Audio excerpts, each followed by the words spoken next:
It will take some seconds usually from when I start streaming.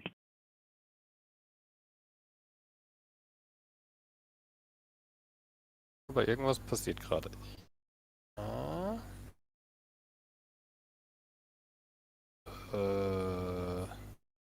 Ja, ich sehe viele Fenster von dir. Okay, then it's ready. All right. Now you can share actually the ja. screen. Da tut sich. Yes.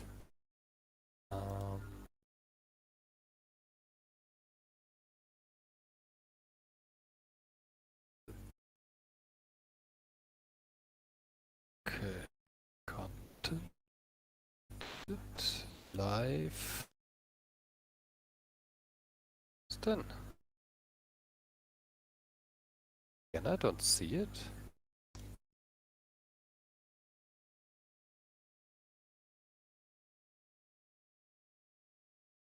You don't see what I'm sharing, you mean?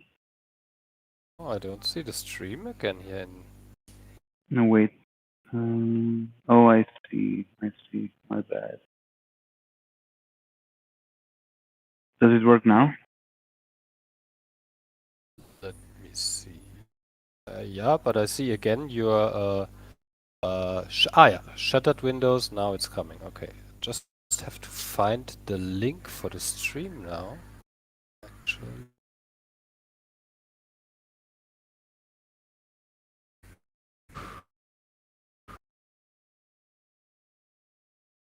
I got that. No worries. I found it. You got yeah. All right. Cool. Alrighty, right. So we are live already, yeah? So Yep, we are ready. We have to be careful what we're talking about. Yeah, don't talk about streaming. Be careful. Hey, can you please check if the mic is really activated? Not that same happens like I did yesterday with my stream. And I will share my screen. Then we'll also have a nice yeah. background. I see here. I will go present.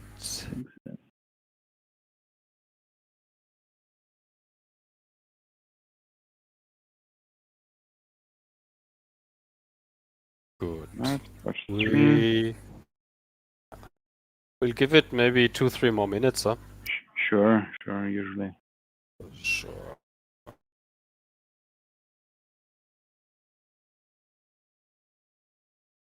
All right.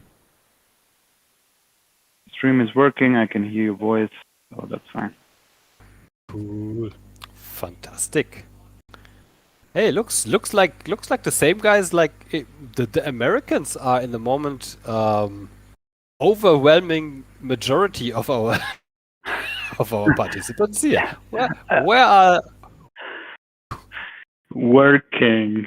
You know, it's 3:00 p.m. Germans are it's working. Friday. No, normally Friday 12 o'clock is normally throw everything in the corner and go home. Actually, in the 90s maybe. This is where I'm coming from. This was usual that Friday afternoon, everything closed.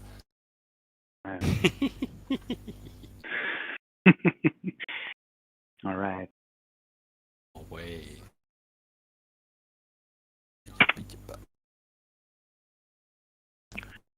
I forgot the other pop bot. To activate this. Yeah. It's so much. It's all new, Antonio. We have to get used to all these Web3 tools that are overwhelming us in the moment here. We're testing so many different things. This is crazy. Yes, kind of. How to keep track with all those cool little gimmicks and toys out there. Mm-hmm. Yes. All right, running. Cool. Amazing. I heard that you are going to drop some really interesting news today to the group. Is that true? Oh, Actually, I don't know. We have to check if there is something on the agenda. If it's not written in the agenda, it's not gonna happen. That's the that's the point. Yes, I think we have some exciting news to share, but we will share them in the end. Huh? We'll have to. I made it a little bit excitement, so everybody have to stay there till minimum after we have went through the document, which last time took half an hour or something. So, but then we have some cool news for everybody. All right, I'd say it's 5 past. Let's begin. I mean, it's being recorded for exactly this reason, because of course it's difficult for every member internationally to join today. So I'd say it's a good moment. And yes, IMFIS or IMFIS, the IOTA DAO Pioneers channel can be used for questions to what is going on here, of course, even if you don't want to speak up.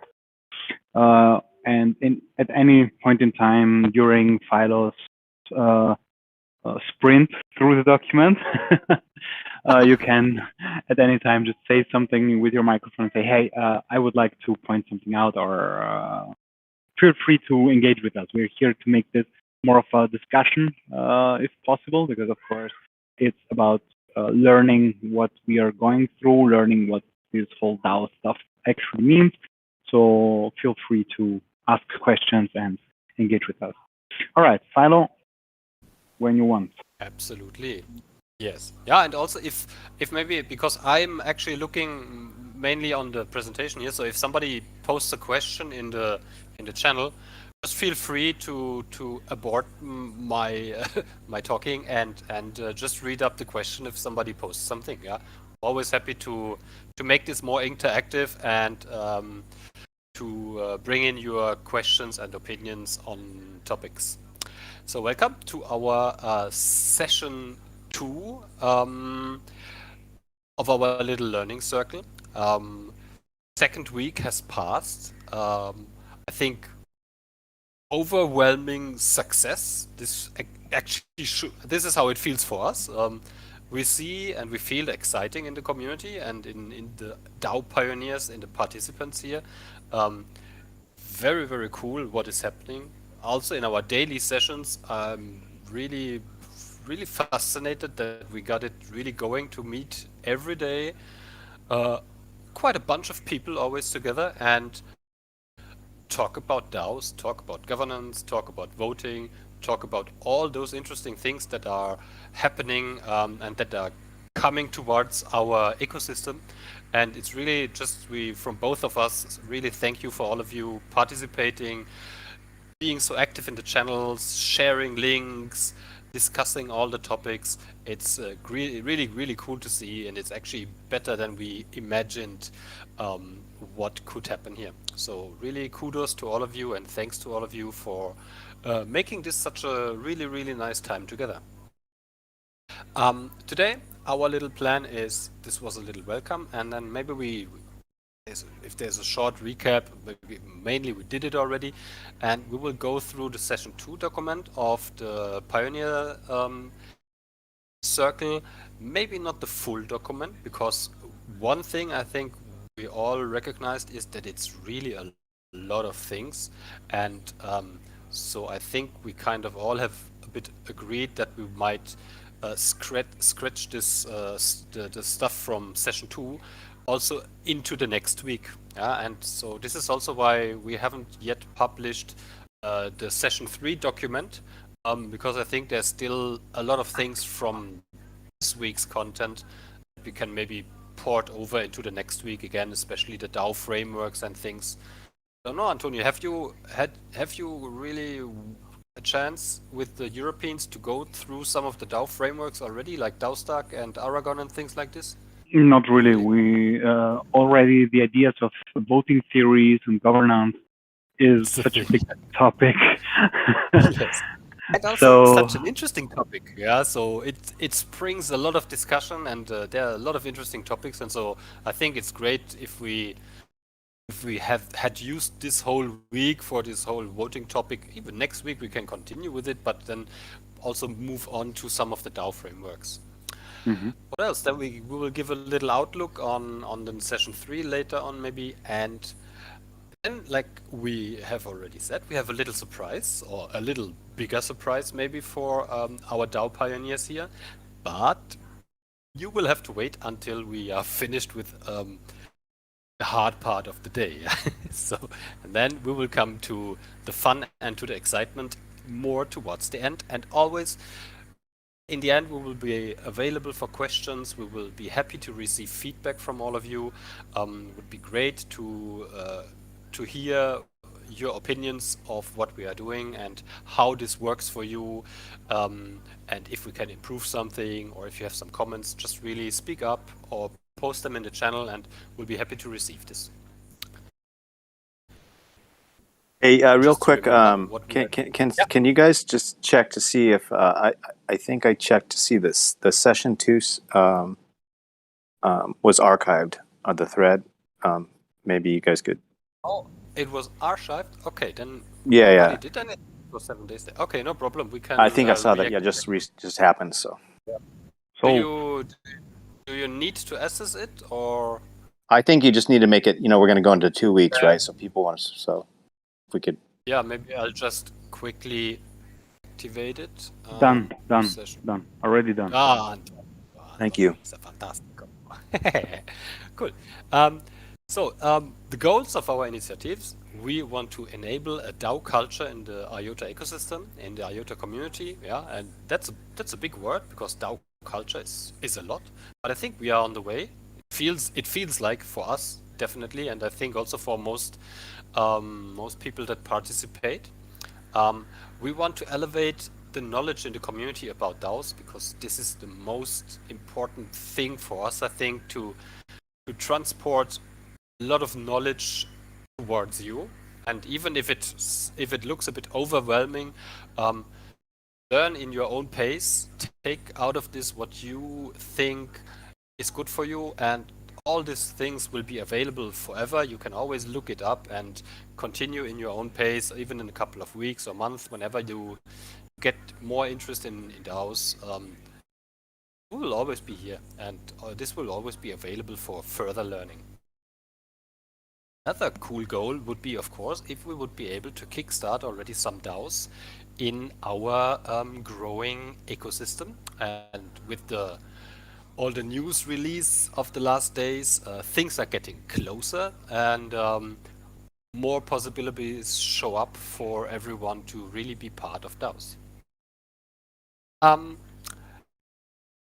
Yes, so maybe now we will move to our session document of session 2 and just go through, I think, the main topics. I don't want to talk as much as I did maybe the last time, but yeah. Also, I had to say, last week we kind of announced a bit that we would have a guest, but sadly he had to cancel because they have some whatever kind of troubles in Aragon. So we won't get Daniel Ospina here from Aragon to show us the Aragon framework. So what we will do is actually we will have to explore it ourselves in the next week and try it out and check what's going on there. This is what we're gonna do with most of the other frameworks.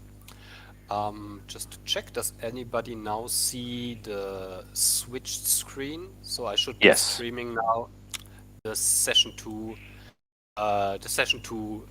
document. Quick question, how was this for everybody? Did everybody get along with it? Did you find the links and the provided material useful, or would you say it's kind of too much, not enough, or completely out of topic? If somebody wants to give a comment on that. Everybody happy? Yes. Okay, cool. If I may, can you guys hear me? Yes. Okay, so you know what, I found it very useful, but dense. I mean, especially for someone that is just non-technical.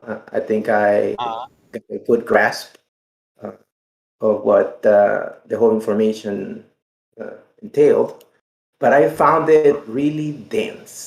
And some of the conclusions that you, Holger, provided was basically that these were centralized, and I got exactly the same message and understanding. So for a second, a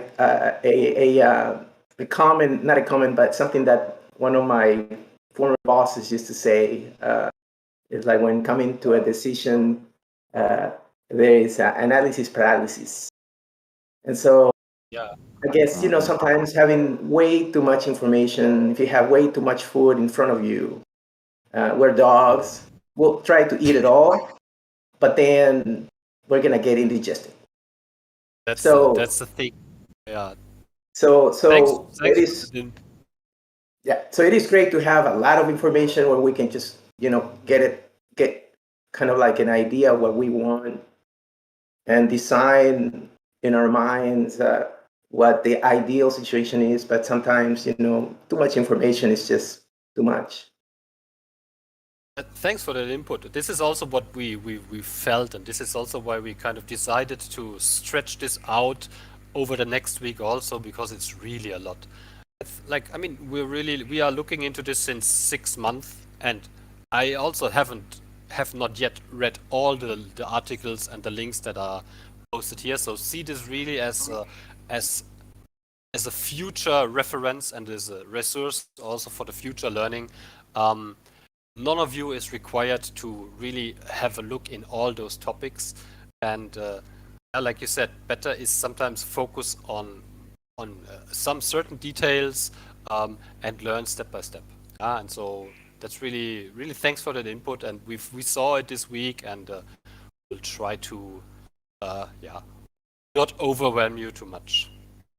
From my point of view, of course, what I wanted to add, of course, we are looking here at years of history, years of theories, voting theories, and then it is more to understand, okay, if I go into Argonne and they talk about quadratic voting, I have an understand, I can look up what they mean with that and what is the logic behind it and where it comes from, like Condorcet voting and stuff like that. So of course, it is a really heavy material because it is not something that you encounter every day. So I absolutely agree, it's really a lot. And also because we are trying to give everyone at least the possibility to know, okay, the information that we got, that we are using from Uberhaus are based on scientific mathematic theories, and it is all about how stuff works in the real world and all stuff that comes from research. It's not just some people that put up a platform to say, okay, we are a DAO now, and now we do voting, and that's it. It's really about understanding what's behind it. And I absolutely agree. It's so much to digest. There are so many things. It is important to have at least the idea that it is structured and based on actual research and actual things that happen through history. So we'll look into for the next round. Hopefully, if there is going to be another one, to split it up or to focus on what it is going to be used. Maybe through our learnings that we're going to have by launching the first DAOs, we will focus only on the voting theories that we are going to apply, for example. Right now, we wanted really to give everyone the possibility to have a complete overview of where DAOs come from and how they work. Yeah, I really love it as a resource. I mean, it's amazing. And I think maybe just the whole setup of the whole course was I think we're all learning together, but, agree that the density is there, but it's also, as you said, this is basically it's kind of involved thinking at some level, and there's a lot of research that's gone into it, and it's voting has been going on for a long time. The research in the voting system has been highly researched and continues to be. So maybe just setting the stage a little bit different and saying in the way that people should approach the material up front would just make it a little bit more understandable. And I think you guys have already figured out that that whole list there looks so ominous to people when especially they go through the first couple of them. You kind of go, whoa, how am I going to get through all of this? So you just let them realize, call it out a little bit more, that you break it into smaller chunks, and not, hey, get through all this in 1 week, right? Because it's just, frankly, this is the type of information that I find is deep thinking, and it needs to settle in your brain a little bit before you move on. So allowing that to happen, just and letting people understand that most people have to go through the same process. We just break it into smaller chunks, but I still find everything here is completely valuable. Just takes a while to get through. Yeah, I think really for if we do this a second time, also maybe the good thing is in the next thing we would also be able to do more practical things, because I think if we would do the next one, we will already be in a position to have really smart contracts and our frameworks running on IOTA, and then could the people also had then chance maybe already to participate, and so this would be it's a different setup than this starting from zero. Yeah, but it's really valuable feedback, and thanks a lot. And I think in the end of the course, maybe we really then take time all together, maybe to go through the material that we have, maybe select or do some selection process of say, okay, that's like, this is the core things that, and some other things we put maybe in a different document that is kind of just like a research resource base, but doesn't feel like you have to learn this all. Yeah, so really don't overwhelm yourself with this. You also should have a private life and things like, don't be so crazy like Antonio and me and doing this the whole day.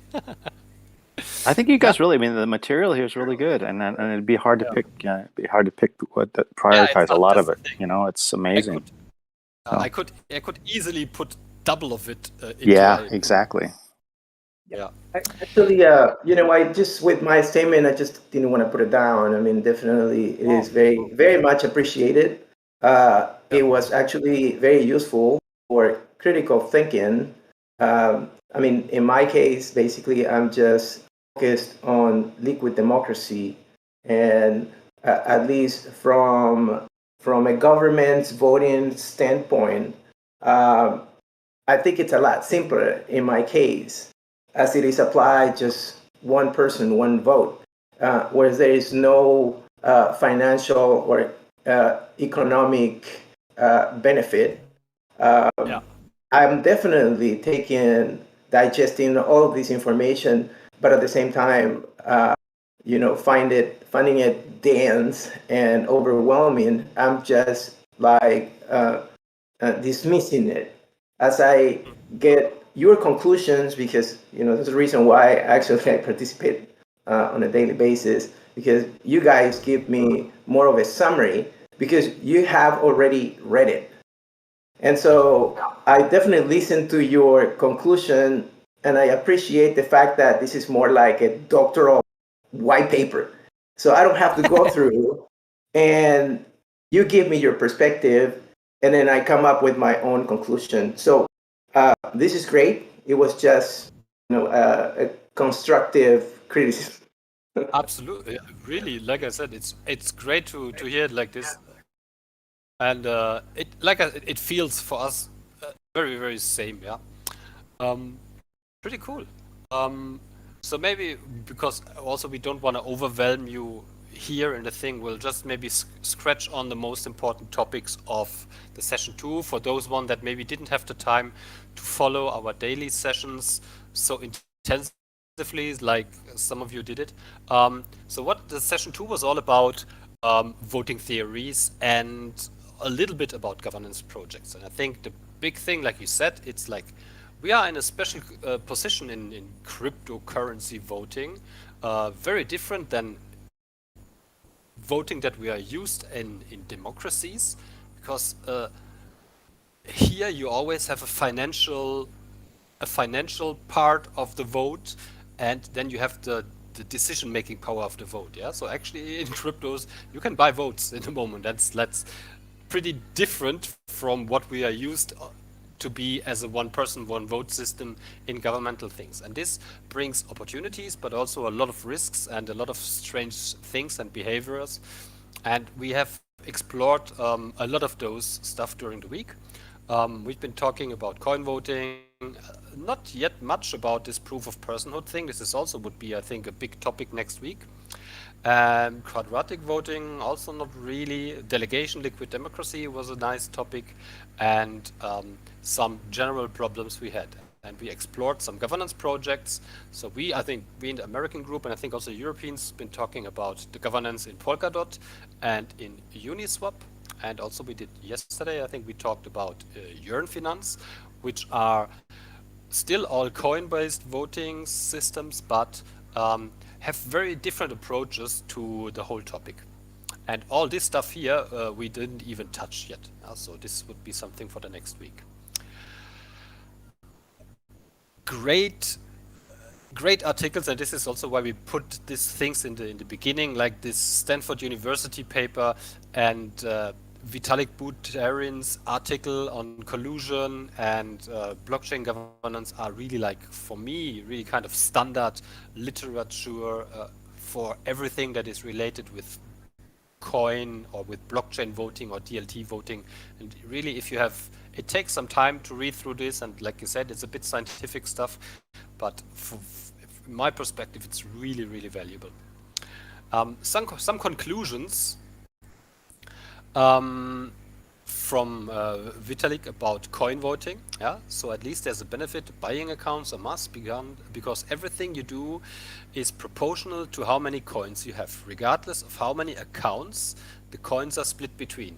Yeah, so that's one of the advantages in token-based governance. Yeah, so as if you realize that there is a Sybil protection problem in DLT votings, and so this is why 90% of the governance protocols outside there don't use identities, because identities are just extremely difficult to establish in an anonymous internet community and in a worldwide distributed currency that only lives in the internet and the web. And the only thing that is kind of really not gameable is the amount of financial power that you put into a vote and you put into a coin, which will give you voting power.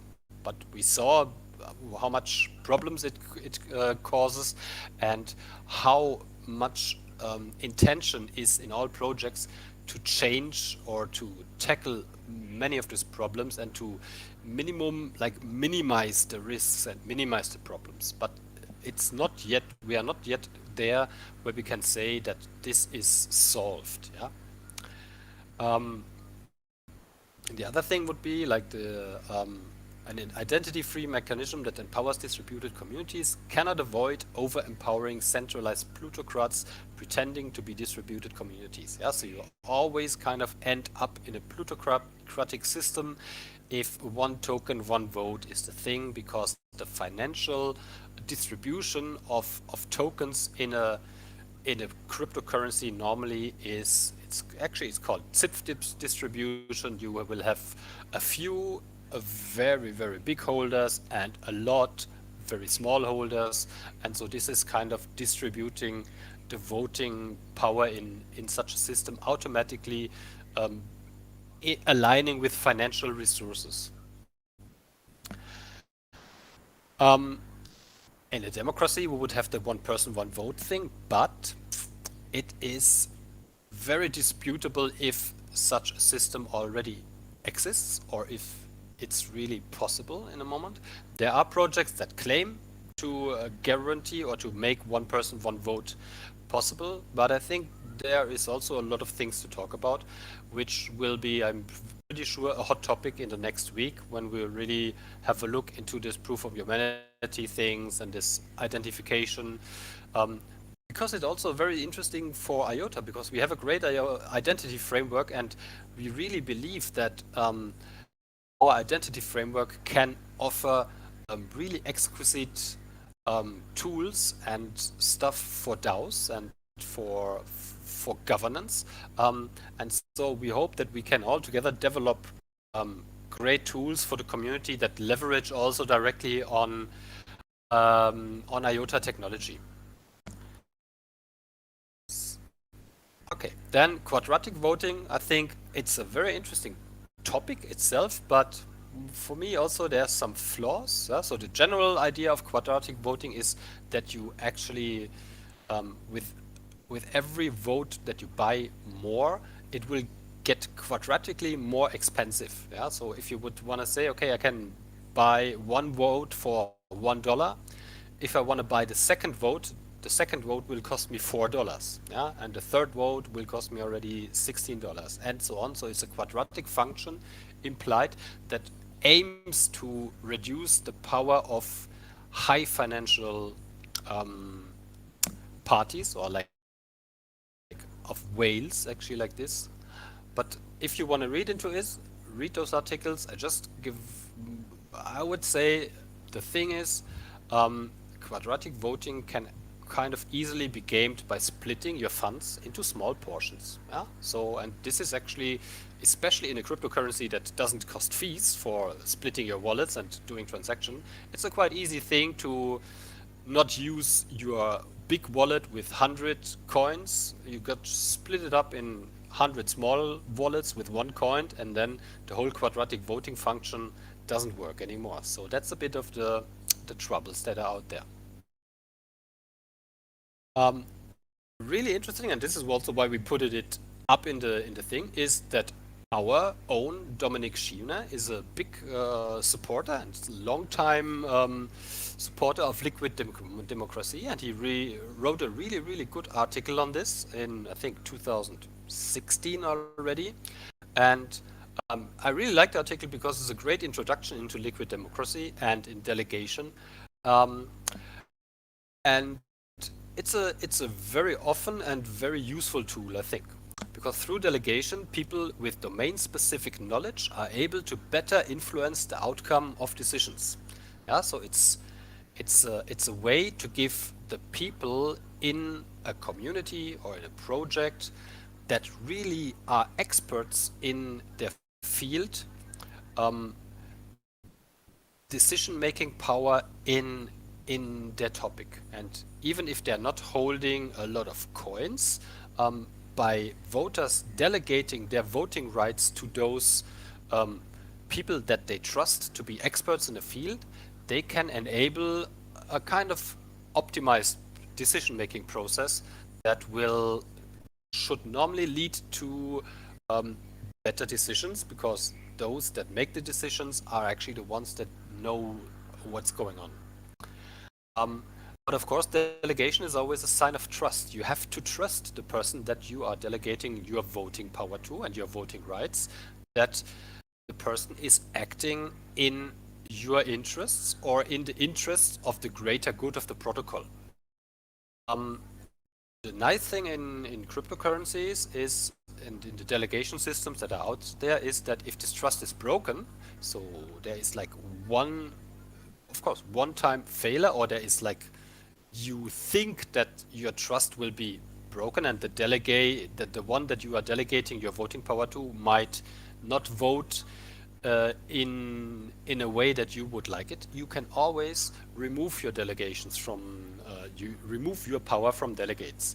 And so this is also why it's called liquid. So there is no fixed time frame that you are giving your power away, like in democratic normal voting, where you elect somebody for 4 years and then actually you have to accept whatever they decide. You can, for every decision, delegate your voting rights and voting power also to different people. And also you could really actually also delegate your votes for specific topics to different people or to different entities. And this is the interesting part in liquid democracy, that you're really free. You can actually, this is here in the graphic, you can make a decision yourself, so you don't need to delegate. You can, if there's a topic that you are interested and you think you have knowledge, you can vote direct.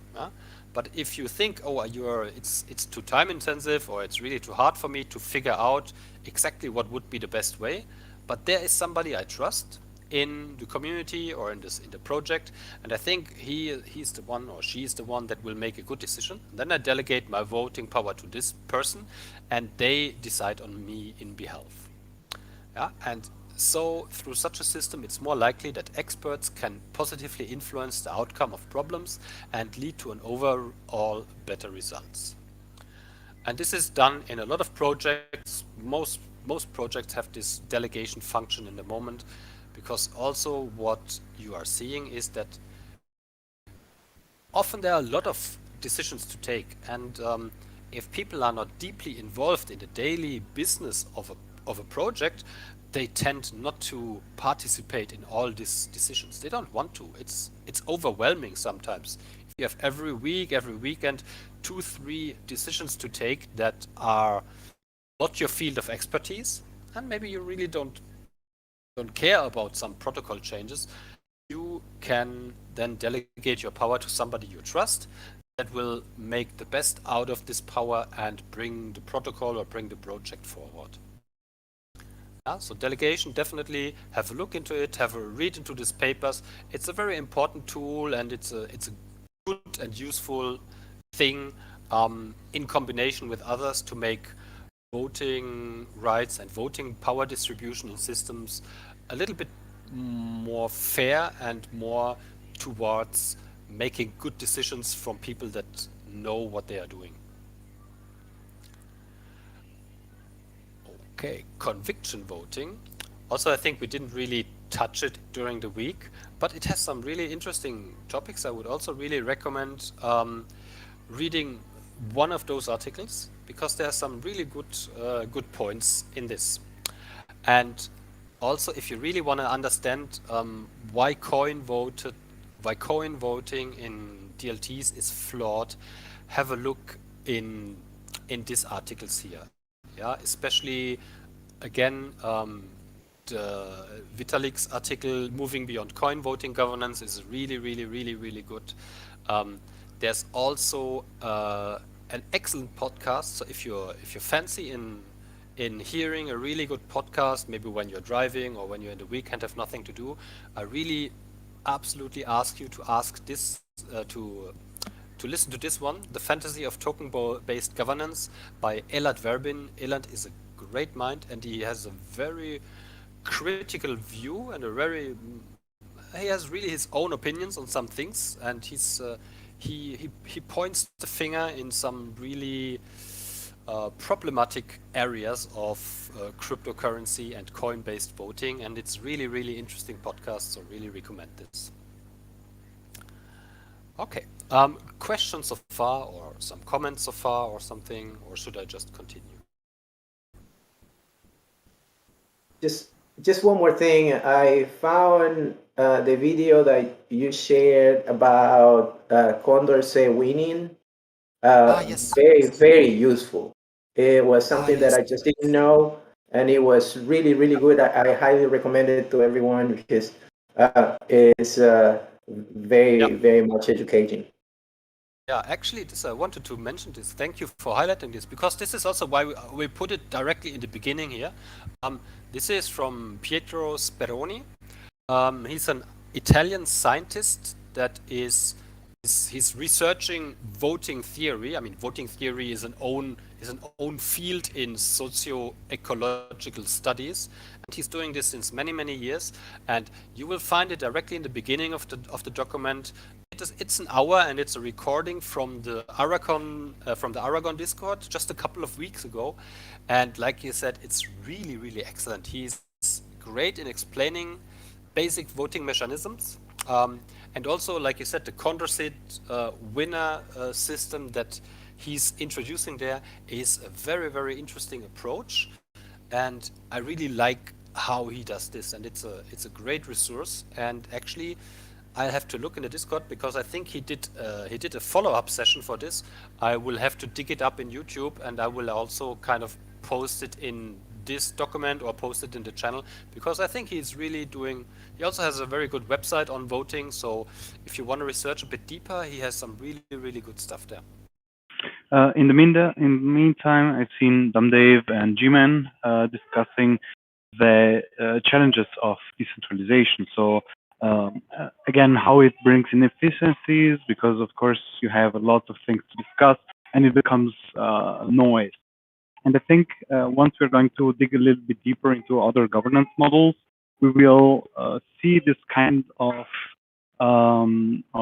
change within established DAOs and projects, where they are creating this kind of focus groups or working groups that focus on one single issue and dividing those issues on experts in the topic. And I think that this is a really, really important insight. And as you can see, we are following the evolution from, okay, we are just a DAO, and now, all right, it's a big mess. What did they do? Well, they started creating this kind of nest pods or working groups to make it less heavy on the whole organization and to have experts in taking decisions. And one really important aspect there, I think, is the idea of being able to just commit. So disagree and commit. I think this is a really wonderful way of putting it. Even if the DAO decides something you're not agreeing to, but the consensus is there, you just accept it and start and continue to commit, because the goal is to reach the vision of the DAO. The goal is not to push your ideas. The goal is really to make it possible for this organization of people to reach the goals that they set themselves. And so being able to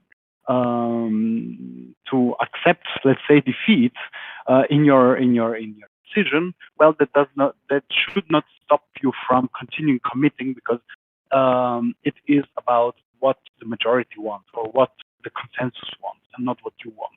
And so it's really about doing stuff for the collective good and not for your own personal good. Yeah. It's really a great way of putting it also.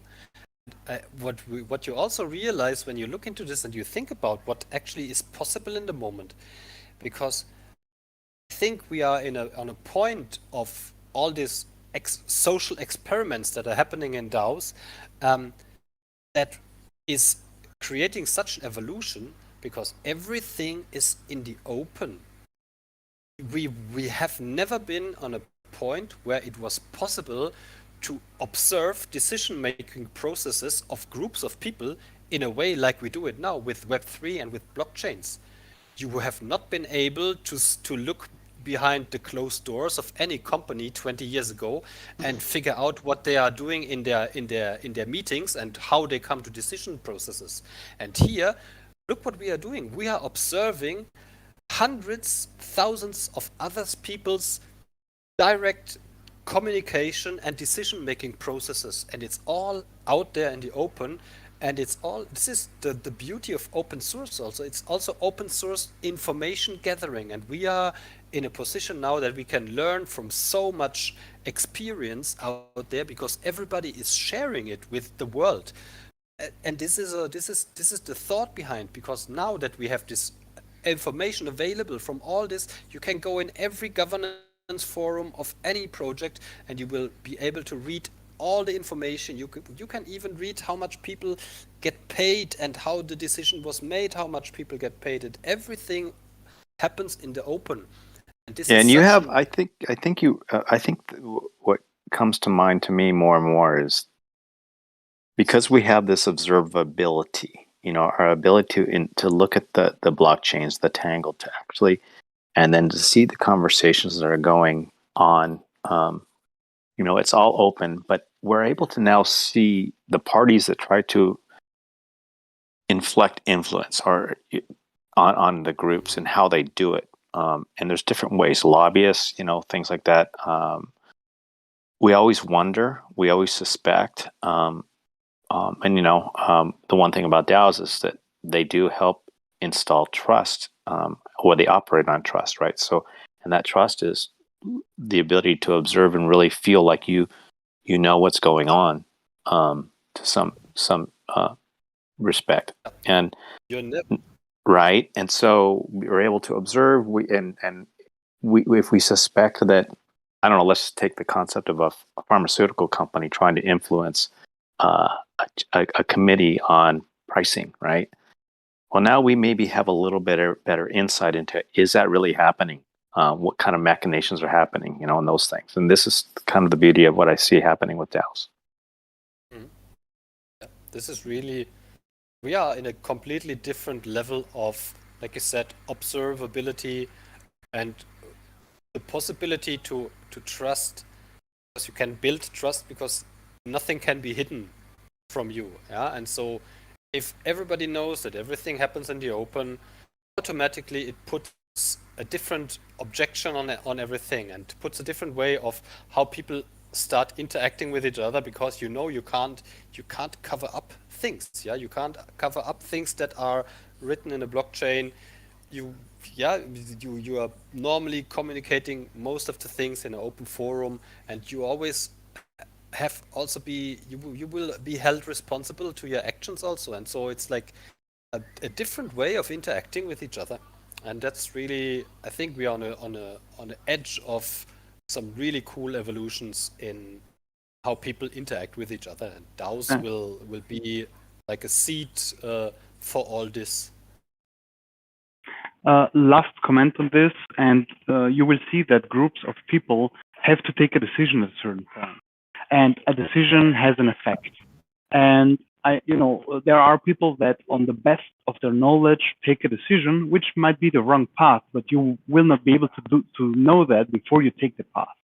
And so, also, here at least it happens transparently, where right now we are in situations where people take decisions for us.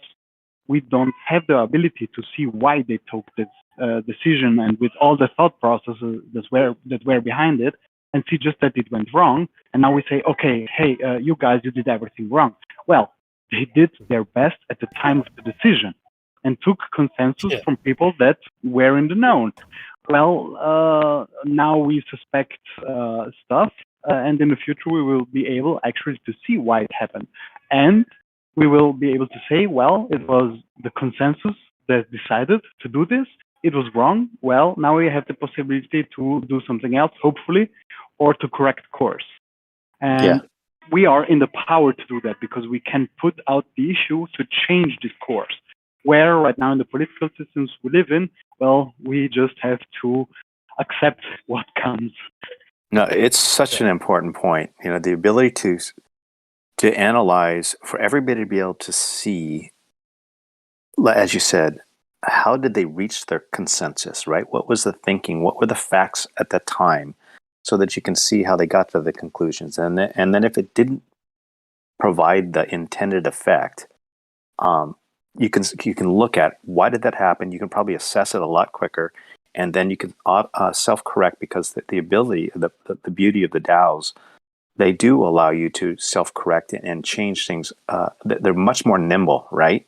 And that provides more effective governance. So if you're making decisions on bad data, and you're kind of going down that path, and all of a sudden you figure out, oh, that data is bad, right? So our whole consensus was based upon it, so it can't be right. Well, now you can actually, you don't have to wait for the next huge referendum 3 or 4 years ago, or whatever, or whatever system you're operating in, or the conditions you operate under.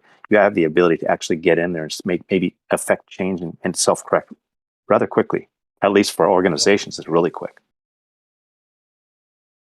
That's it. Yeah, and think really, if you are looking to build up DAOs, and this is, approach it in a different way, approach it in such an open way from the beginning on, and only then it can be successful, because things will happen much more in the open in the future, and the time of doing stuff behind closed doors is over. Yeah, and I said it, I think, a couple of times already.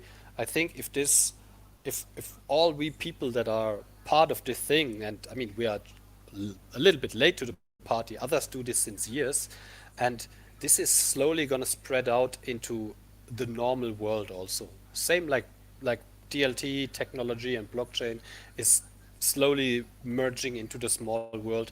We will take and we will bring this way of decision making and working together into a much broader space, and things will change.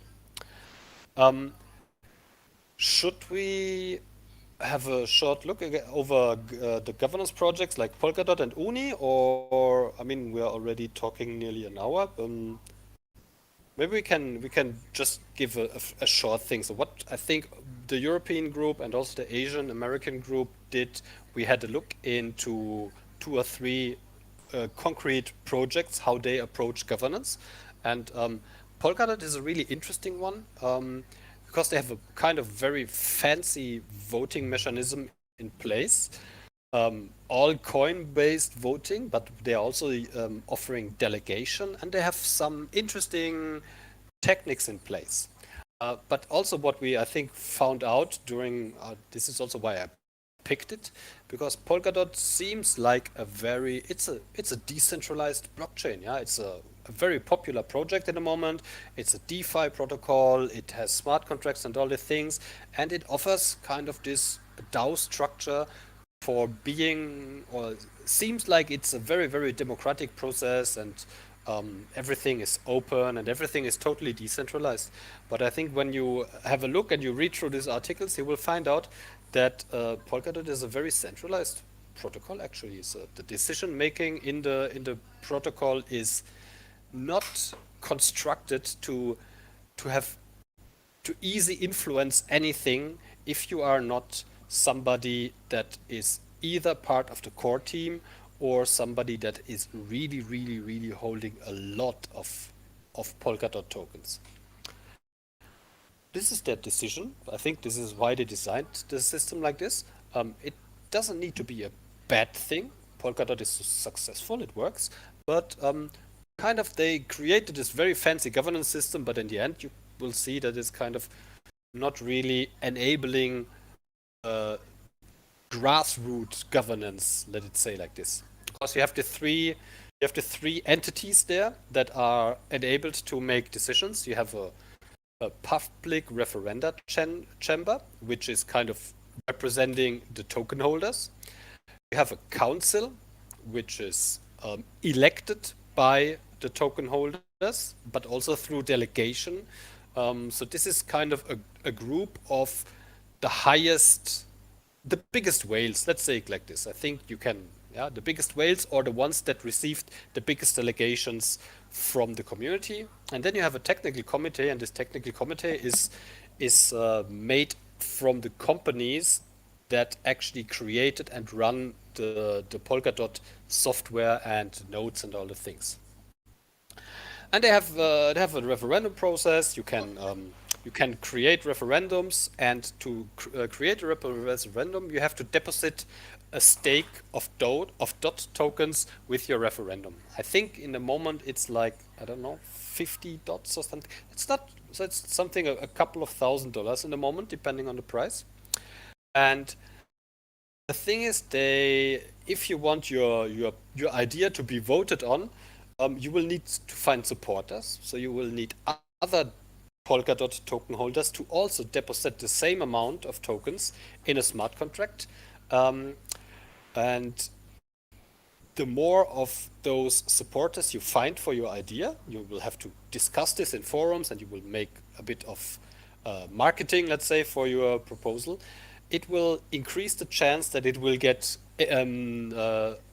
chosen for a vote.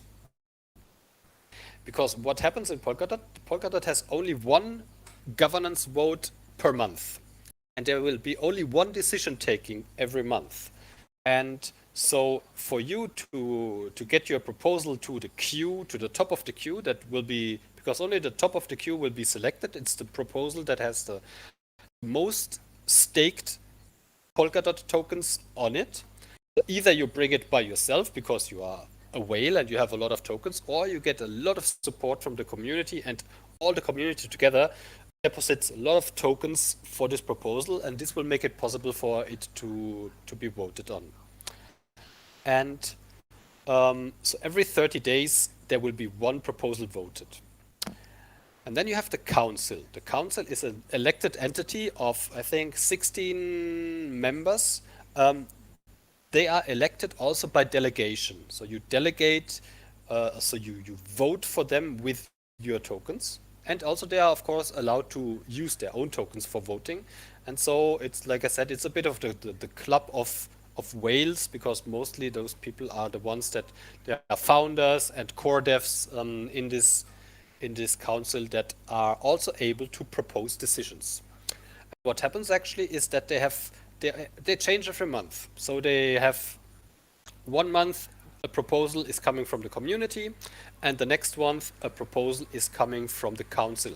So actually the community has only every second month a chance to propose any change, and only one. Are you done? Are we both being done at the same time, as it were? No, they didn't say it's not like 3:30, 3:35 or something.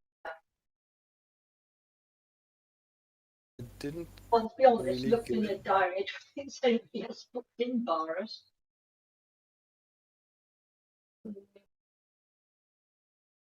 Okay, sorry, I didn't really understand whatever you are saying. Maybe you have trouble in the microphones. Yeah, so you have these two entities, and you get only one of them gets a vote every month. And some other technical stuff, I don't want to go too deep into it. Read the articles here.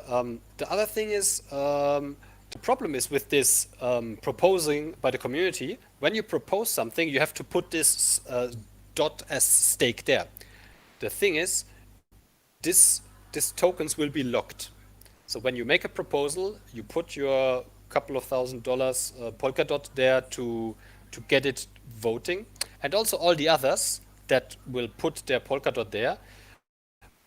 The tokens will be locked until this referendum will be brought up to a vote. So until this referendum actually is on the top of the queue of all other referendums and has more supporters than all the others.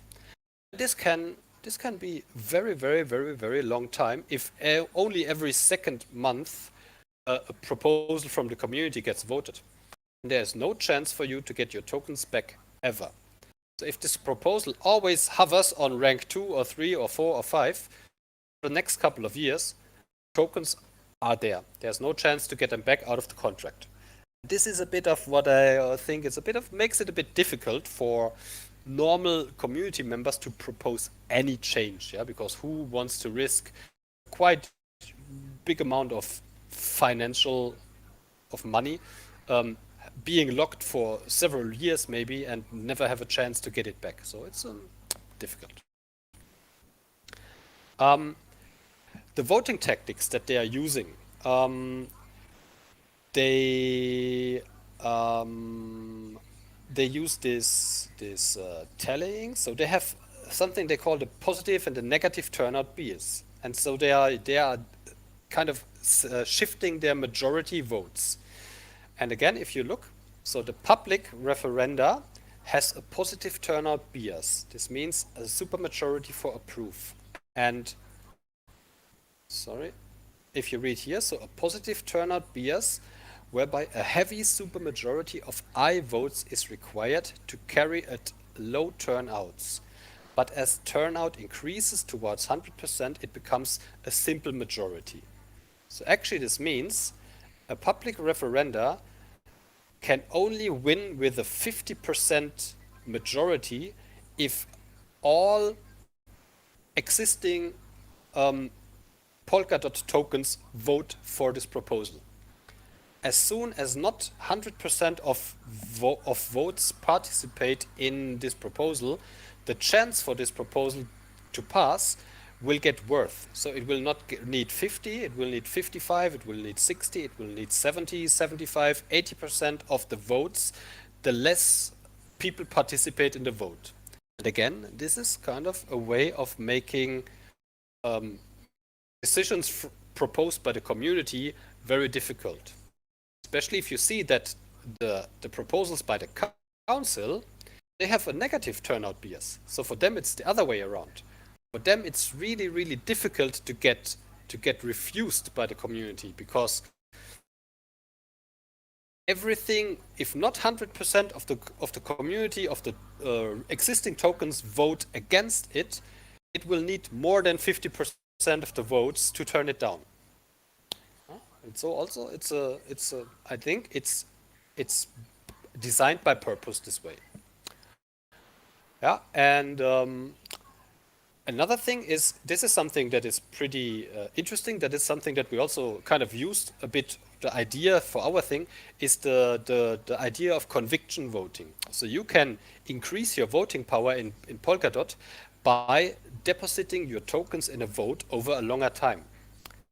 And here they have this little thing. So actually, if you only vote without any lockup period, you have a factor of 0.1. This means your amount of tokens will only count for 10% of the voting weight. If you decide that you don't want to have your tokens to have them locked for voting. You need to lock them for minimum 8 days to have the normal voting power. Yeah, this is you get the factor 1.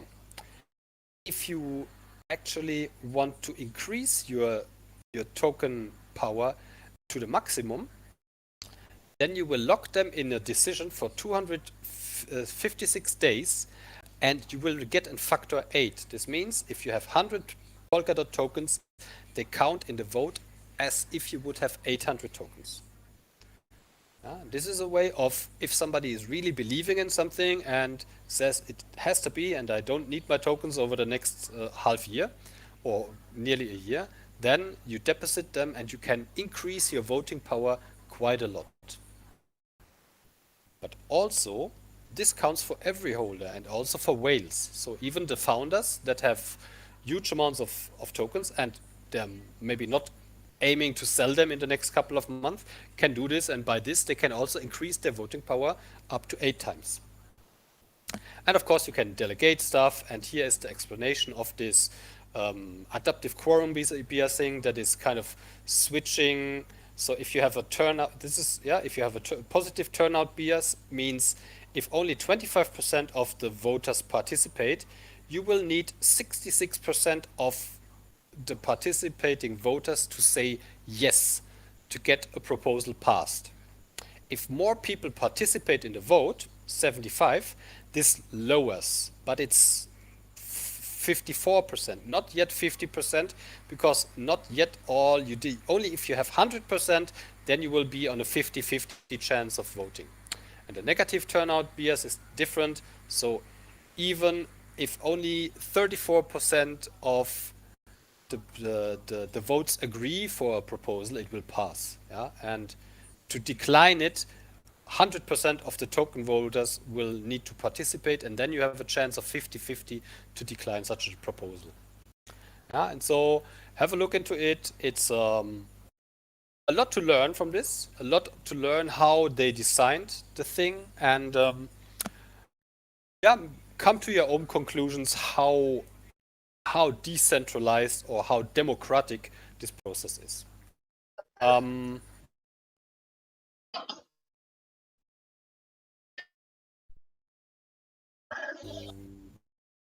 We don't hear you, sadly.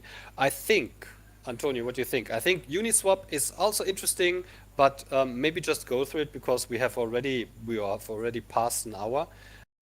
Maybe we stop it for here now. And we come to the other thing that we wanted to talk about with you today. First of all, maybe we ask, anybody has some comments on this, some questions around what happens in Polkadot or in general with coin voting again?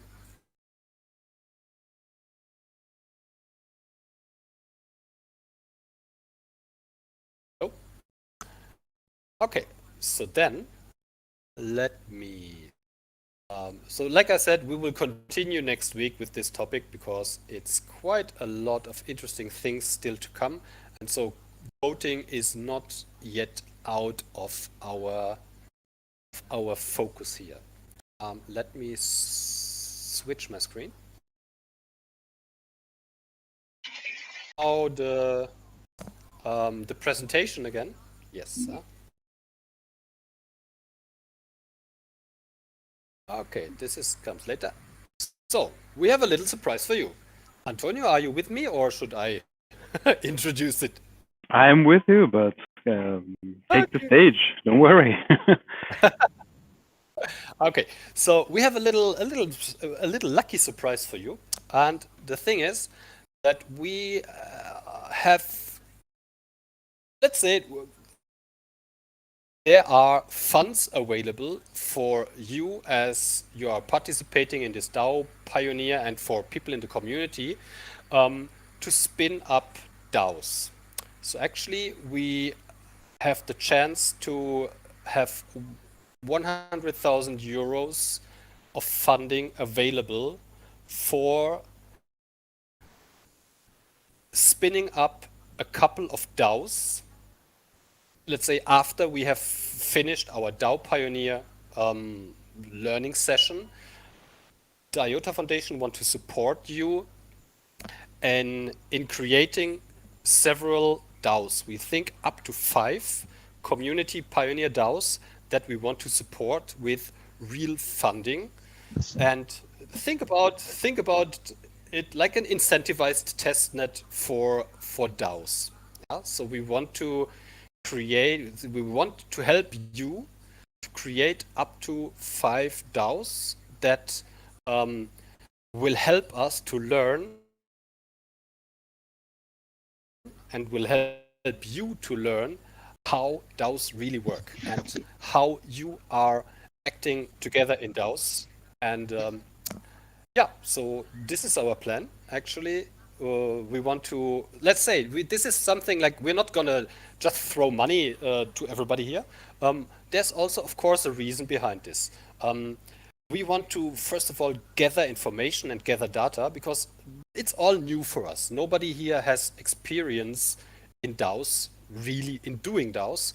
And what we really see and think is you can spin up several DAOs on testnets with testnet tokens and all this thing, but it just will not work out. It doesn't feel right.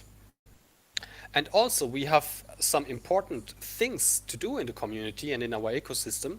And we will be happy to reward also contributors and people in our community that take the time and that invest their personal time into in the community, in the ideas of DAOs, and we want to give them a budget that they can govern them by themselves. Yeah, so we will kind of we'll think of mainly budgets for those DAOs, and then the members of those DAOs can decide on their own for what this budget should be used inside the DAO. And we would hope that we can maybe spin up a couple of DAOs also with maybe different structures so that we will have a way of testing and figuring out what structures and what tools and what setups and frameworks out there work for certain purposes, and learn out of this and use this knowledge then to later on spin up more DAOs, spin up bigger DAOs, spin up treasury DAOs for Shimmer or whatever it will be coming. And so we are super overwhelmed and happy by having this chance of actually giving you all this chance of not just playing around and theoretically thinking about, oh, what could be, and yeah, so we really want to give you the chance to really do DAOs with financial stake involved and learn how it really feels in being in control and governing funds together with a group of people, going for a vision, trying to achieve things together in a group as a DAO, and using these funds in a way that lets you accomplish your ideas and your visions with this. Very cool.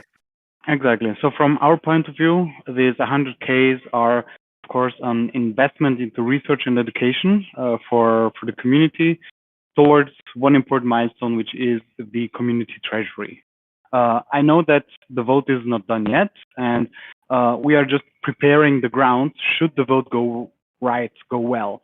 On the other hand, DAOs are going to be a part of the picture of the ecosystem if we want it or not, if the vote goes to build or not.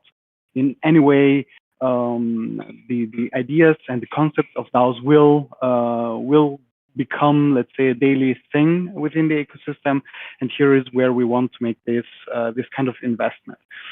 So we have different milestones here. So of course, building a treasury itself for the 100Ks. So it's not like Holger and I are going to just take the money and send it just like that, but there will be also decision making within the sandbox treasury DAO, if we want to decide on the proposals from the other DAOs, which is already an interesting thing.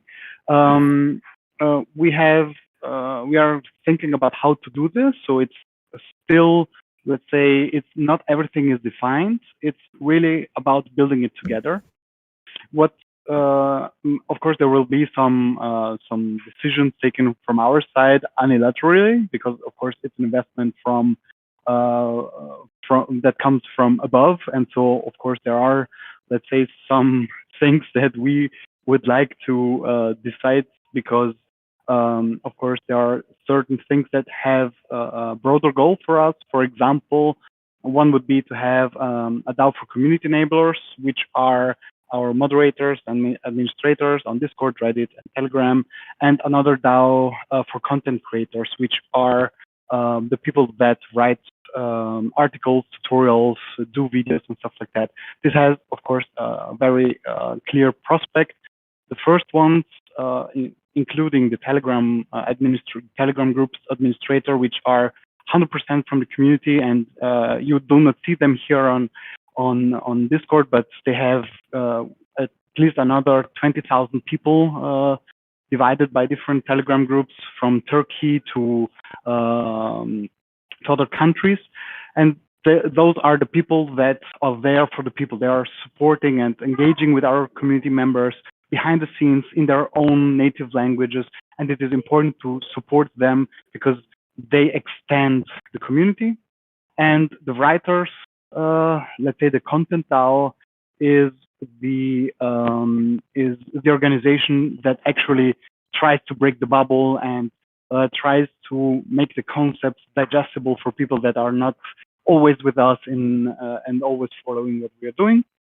And then we would open up 3 open topic DAOs, in the sense of that there is already someone working behind the scenes. It's Linus, let's not hide it, who is working on a concept of an ideathon that would like to invite all the DAO pioneers and community members to propose and prospect and outline the DAOs.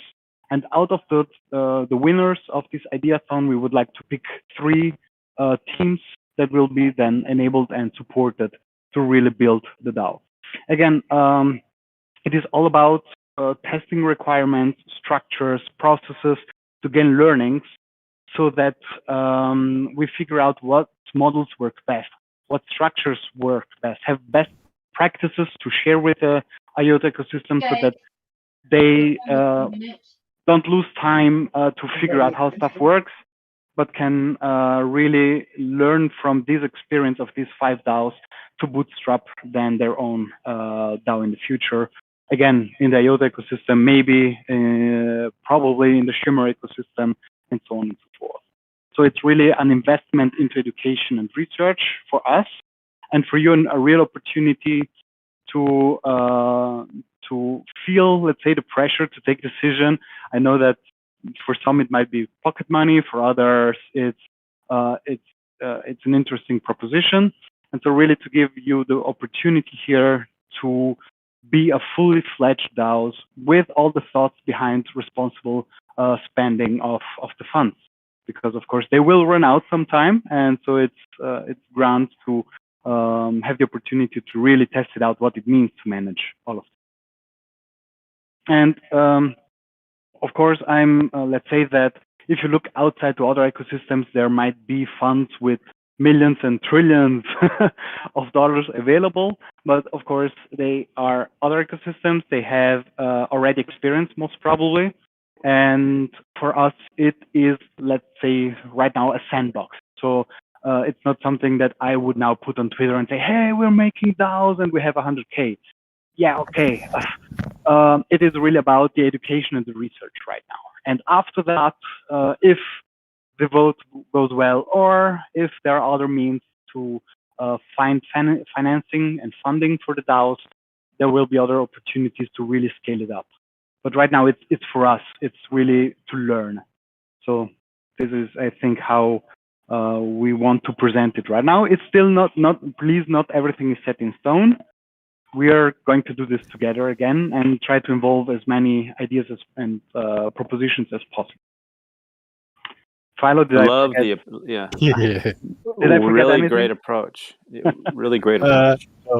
Yeah, I think really also for us, it's like we really can say it's very still new. We are thinking of this already since long time and since the beginning, but kind of I think we have since 2 days the Green light. agreement of the green light that we will be able to do this with you guys, with everybody together here in the community, with our DAO pioneers, and it's really exciting. Yeah, it's gonna be something that is not gonna happen tomorrow. Yeah, so this is really like we don't need to rush with this. Let's finish those course. Then like there will be Christmas coming and things, and then we'll do this Ideaton, which was a great idea by Linus, and I think all others have already started to write manifestos and create ideas. Yeah, use the next couple of weeks to really think about, find people with whom you want to set up for teams, because of course this is not something that like if only one or two people be a DAO, so it should be great if we get some larger groups of people merging together. We'll also help, of course, this, and we'll work on, especially like I think the content creator thing will be quite a bigger group because we have a lot of talented people.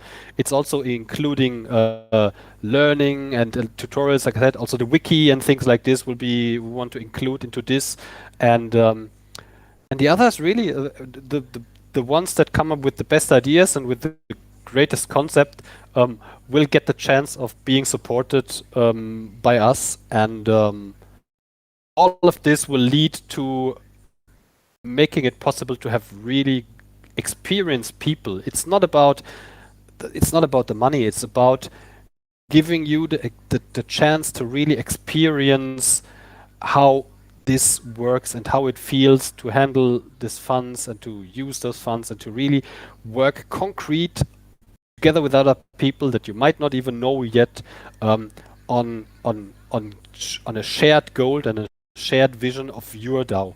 Yeah? And so it's gonna be really cool. It's exciting, man. It's I love the way you guys are going about it. It's very DAO-ish.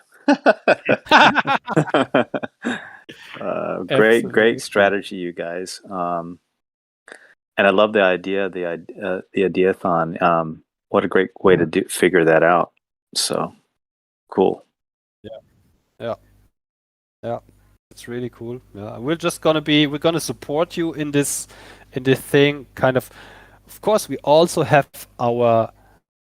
want to get something out of this for us because it's research. We really need to figure out, and so we really need to do this then all together. Yeah. So the DAOs, of course, need also to be open. We want to see also the insights, what is going on, because these are absolutely valuable information for us to use it in the future and to help everybody else that will come and want to spin up DAOs and want to be part of DAOs there. We haven't had the chance yet to do it and to learn it, and there will be mistakes happening, there will be failures, and but it's a learning process over the next couple of months, I would say, to figure out how it really works. Yeah. This is great companies, great organizations always allow people to fail and make mistakes and encourage people to actually don't worry about making the mistakes. That's how you get better. That's how you reiterate and experiment leads to great things. So I love this concept. We have had, in my mind, I've been in IOTA since 2017, and I've always been impressed with how many brilliant people there are in the community. I would love to see IOTA be able to kind of come out with their own spin on the way of DAOs and how to do it, develop an IOTA way of doing things through manifestos, through maybe some interesting new way of voting.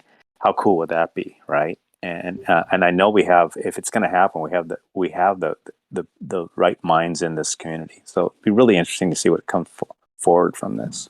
Very, very, very cool initiative. Very cool initiative.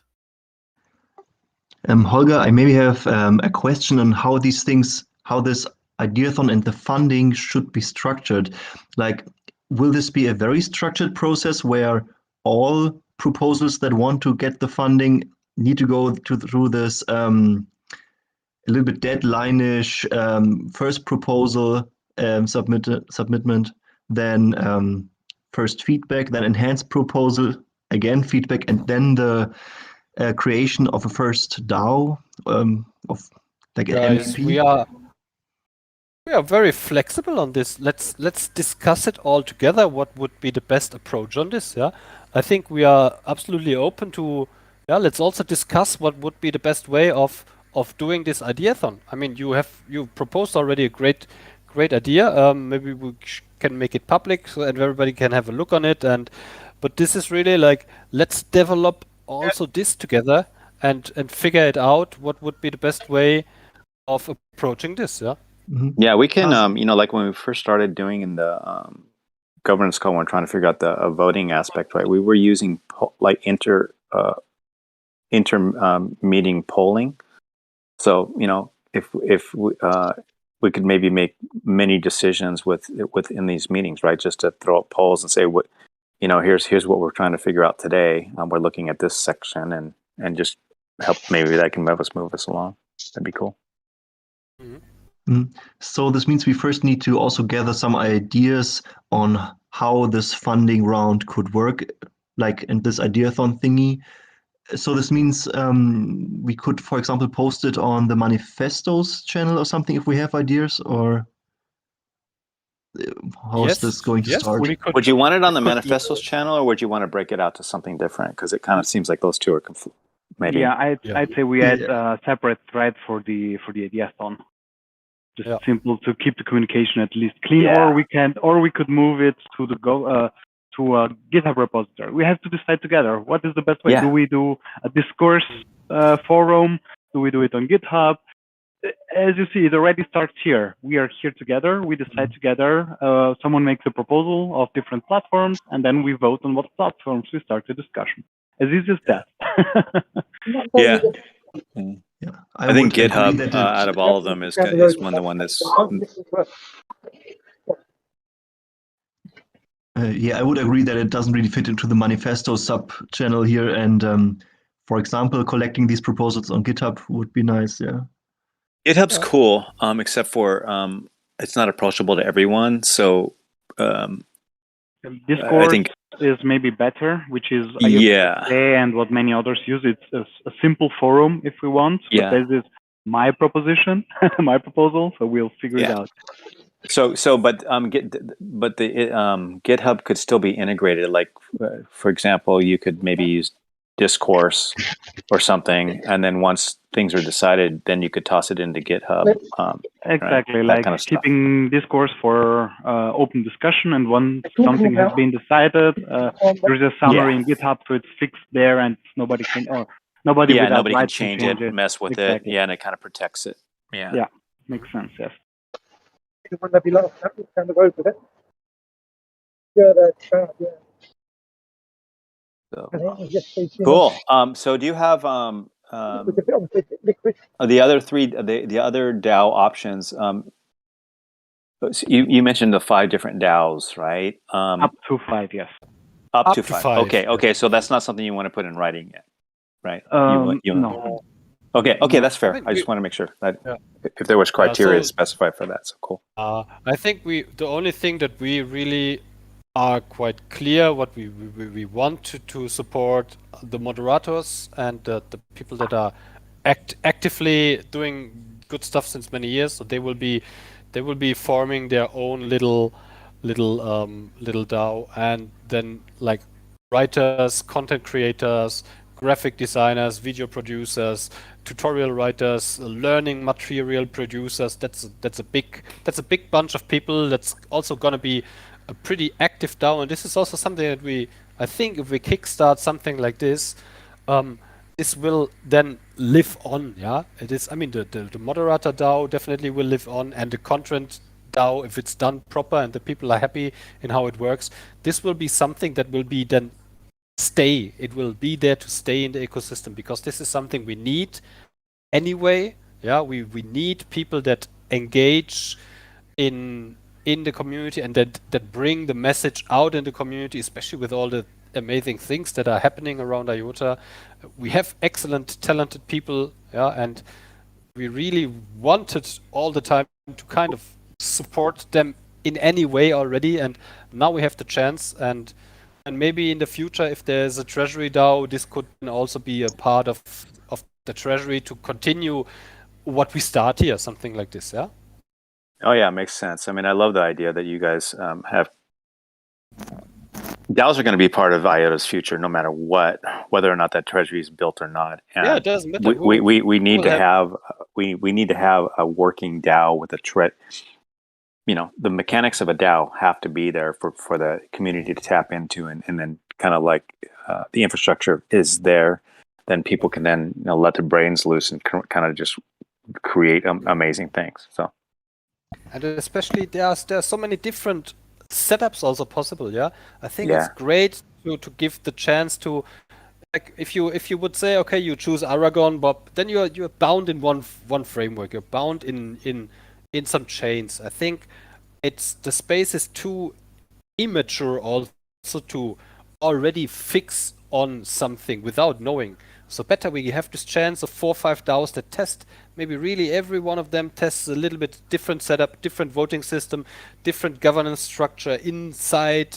Yeah, but they can all decide how they want to approach it for themselves. And the important thing is this information should be shared with all the others, shared with the community, so that everybody can learn out of this experience. Just something that occurred to me, and I'm sorry I'm extending this, but we had Aragon leave, not show up, right? And where it is that there's things are not maybe all right within the Aragon community. That's to be determined, but that just made me think of we're talking about how cool DAOs are, right, and what they do, but we can also learn from why DAOs fail, right? So I don't know if I don't remember seeing that, but maybe that would be something that we can also try to lessons learned from DAOs that really haven't come forward, right? And kind of think about that. Exactly. It's a good thing. It's about iterating, experimenting, and improving with time. Yeah, right. Yeah. It's about that, because there is no framework. Are not 100 years old rules that define how a DAO works. It's like blockchain 2011 probably. Bingo. And there is where we're at now. And I think that it is also really important for us to have real world practice in this, because nothing goes over seeing 20, 50 people trying to decide on what to fund, trying to decide what to propose, trying to decide how to probably reinvest part of their own treasury to grow their own treasury, so that they don't run out as quickly, for example. Yeah, so an evergreen treasury. Exactly. Yeah. So there are many, many, many things that happen within a DAO. And if we don't start trying it out, we will never figure out which model works best for a certain situation, because maybe one thing works really good for content creators and it does not really work for a treasury itself, because the treasury needs specific things like knowing exactly who's who or stuff like that, or even maybe being registered somewhere in the UK or in Delaware or whatever. Yeah. That whole thing right there is a whole discussion, a multiple day discussion right exactly. there. Yeah. While, for example, a content creator can say, hey, until as long as I earn under 5,000 euros per year, I don't care. I don't have to be registered anywhere, and I can just participate and get some pocket change, let's say. It's like, for example, I've been considering the concept of, for a treasury DAO, the whole problem is KYC, right? Well, how about coming up with a method of a DAO that uses both methods for people that are in areas where they're maybe having more power, influence on spending. I mean, you have a KYC requirement for those, and then the rest of the organization doesn't. Stuff like that. Exactly. We can really try these things out. This is the opportunity to try it out, but not only in theory and by doing spreadsheets, but really sending out money and see how that goes. And feeling the responsibility, because all eyes will be on us. everyone will look at how the DAOs would spend the money. So it's, it's not just doing it in a closed circle and at the sports bar. It's really in the open, within the community, within the ecosystem, that will look at what we will do. And we're establishing DAO play-by-play. People can watch it. Yeah, exactly. So where and when should we start to submit some proposals for an ideathon, or for how this DAO sandbox could be started? You mentioned there can be something like in-call voting, because I think that's not the hugest thing to decide, but it would be good to get it started, or something like, should we have like a sub channel here in the IOTA Pioneers? It seems like the quickest way, Antonio, until we decide on everything else, maybe one channel just for this until we decide on the other ones. I'd say we make an ideathon thread right now. Yeah. And then we start from there. Yeah. And then we start from there. No, let's say, let's not overthink it, like Dan loves to say. There's now an ideathon, and we can get started with concrete ideas on how this thing could be set up. Super interesting. For example, and you always want to fire people up when they're excited, right? So let's grab the momentum. And of course, we have also to keep in mind that Christmas is close, and also New Year's Eve, where people might not be as available. So we have time right now to start discussing it, and then we have to decide the timeline. When do we start with the ideathon? Is it better in January, middle of January, February? I have to say that you have to establish the infrastructure now, and then January is, I think, that probably. And also give people some time to digest everything, to think about. Yeah. I mean, we are maybe ahead. Some Antonio, me, and some that, but we have a lot of people here that, like you said, they just started with the document, overwhelmed by all this content. If there's an outlook that, let's say, in January we can really have propose those ideas from the ideathon as concrete design ideas of DAOs, and then we will make some decisions, and then people have a couple of weeks over the New Year's to read up on the materials again and think things through. And I think it takes time to it does, and I tell my develop team, those ideas. I tell my team that sometimes we need to allow time for the echo to kind of like feel its way through the organization and through the community, right? So you have to have the time for that to happen, right? So we just made a sound, right? And now that's now it's going to reverberate and kind of echo through the community, and that takes time. So you need to let that play out. You can't make things happen in an unnatural way. I mean, sometimes it just has to have enough time for that to work. Exactly. It will take some time for people to even hear about it, and then, that's what I mean. Especially with the holidays and everything coming up. Yeah. So exactly. So let's take it easy. Let's not. Let's take the momentum right now, so that now, all right, we put the information out there. Let it spread. Let it get out there, and then take up the next wave to start working on the ideathon, on the conception, so that when these people come back and say, hey, I heard about it, what now? Well, this is the preliminary structure. Now we start working together on this. Yeah. And it will also help find people that really want to contribute and to work on it. Yeah. And also get more people excited. Don't overwhelm, because I think we have very different levels of knowledge here yet. We're sure we have a couple of people that are already far ahead in thinking, because like they have really sucked up the DAO thing, and others just starting, and maybe we give everybody a chance to pick up and to have a broader group of people that also feel ready, of like, oh, I would be even able to participate because now I finished this Pioneer course and I've read most of the things. In a couple of weeks we will be in a much better decision, have more people to be really able to bring in opinions and ideas. So start it now, like you said, but don't force decisions in the next 2 weeks of how everything should happen. Give it time to grow. A lot of us will be reading a lot during the holidays, using the holidays to catch up on all the reading. Something to look out for also for the new year, That's cool. Yeah, for sure. Great initiative, guys. Exciting. Thank you for the work on this. Pretty cool. I thank everyone who's participating. Absolutely. I mean, Yes. wouldn't make sense for us to do it if there were nobody to No. spread this knowledge to work together with. So thanks to you. Those funds wouldn't have appeared if only 5 people attended those calls. Yeah, so it's like They were pretty good, amazingly good turnout, right? For how many days we do this in a row. It's like, wow. Yeah, we do this every day. Great stuff. Yeah. Like we said in the morning already, I think this is something that's going to stay. Even if this DAO Pioneer thing is finished now, we will continue those things. Maybe not every day, but I'm sure we will have minimum once a week where we're gonna meet up and talk, and maybe really with the different time zones, because it's fun, it's great. I think we have gathered a great group of people together that here are also different. I mean, they're not much, maybe not the coders and the devs here, yeah. So there's a different bunch of IOTA community members having now the chance of feeling empowered and participating to the project in a different way. Yeah, so you don't need to be a wallet library coder or a streams expert to be part of the project and shine in the IOTA.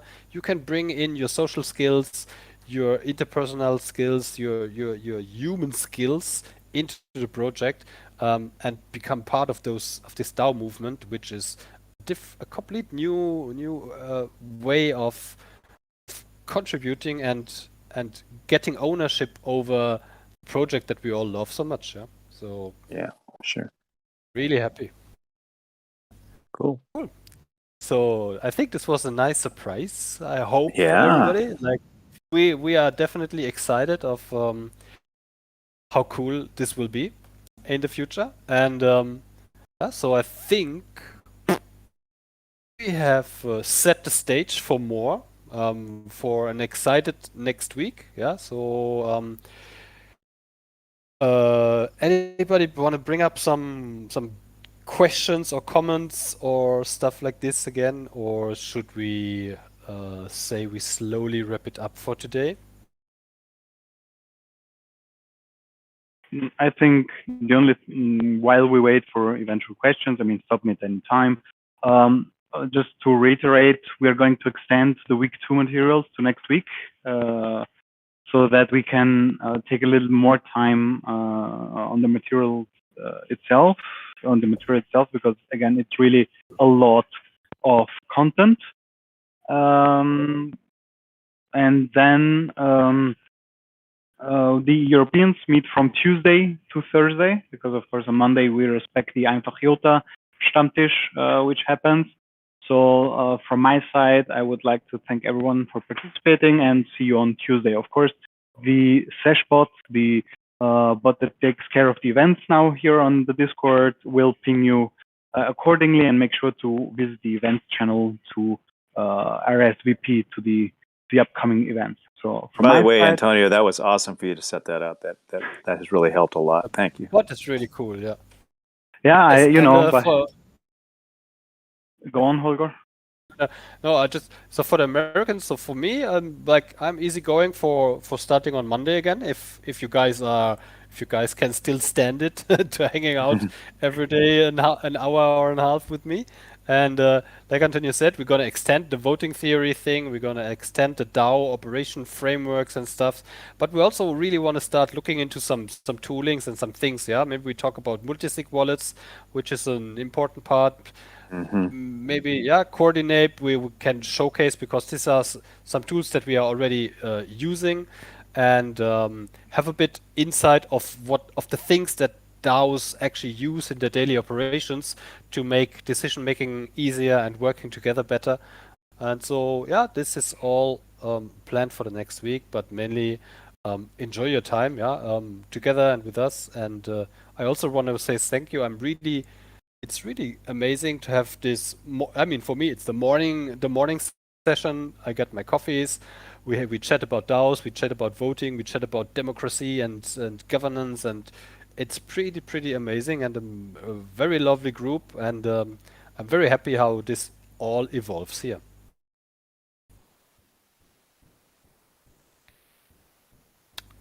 Cool. So let's wrap it up today, huh?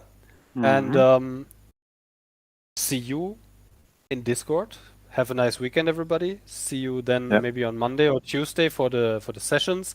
And actually, over the weekend, I'll publish the definitely a document for the session 3 the next week, where we put some resources about those toolings also, and I'll put some of the DAO framework information also in the next document, that we have something again to work on, more to read for you. So there's a couple of more of those docs coming your way with more and more information. So it's like not gonna stop. Cool. All right, you guys. Thank you very much. Thank Thanks, you. Have a good everyone. weekend. All right. Thanks a lot. See you. Okay. Thank Bye. you, everybody. Bye. Bye. Bye. Thank you.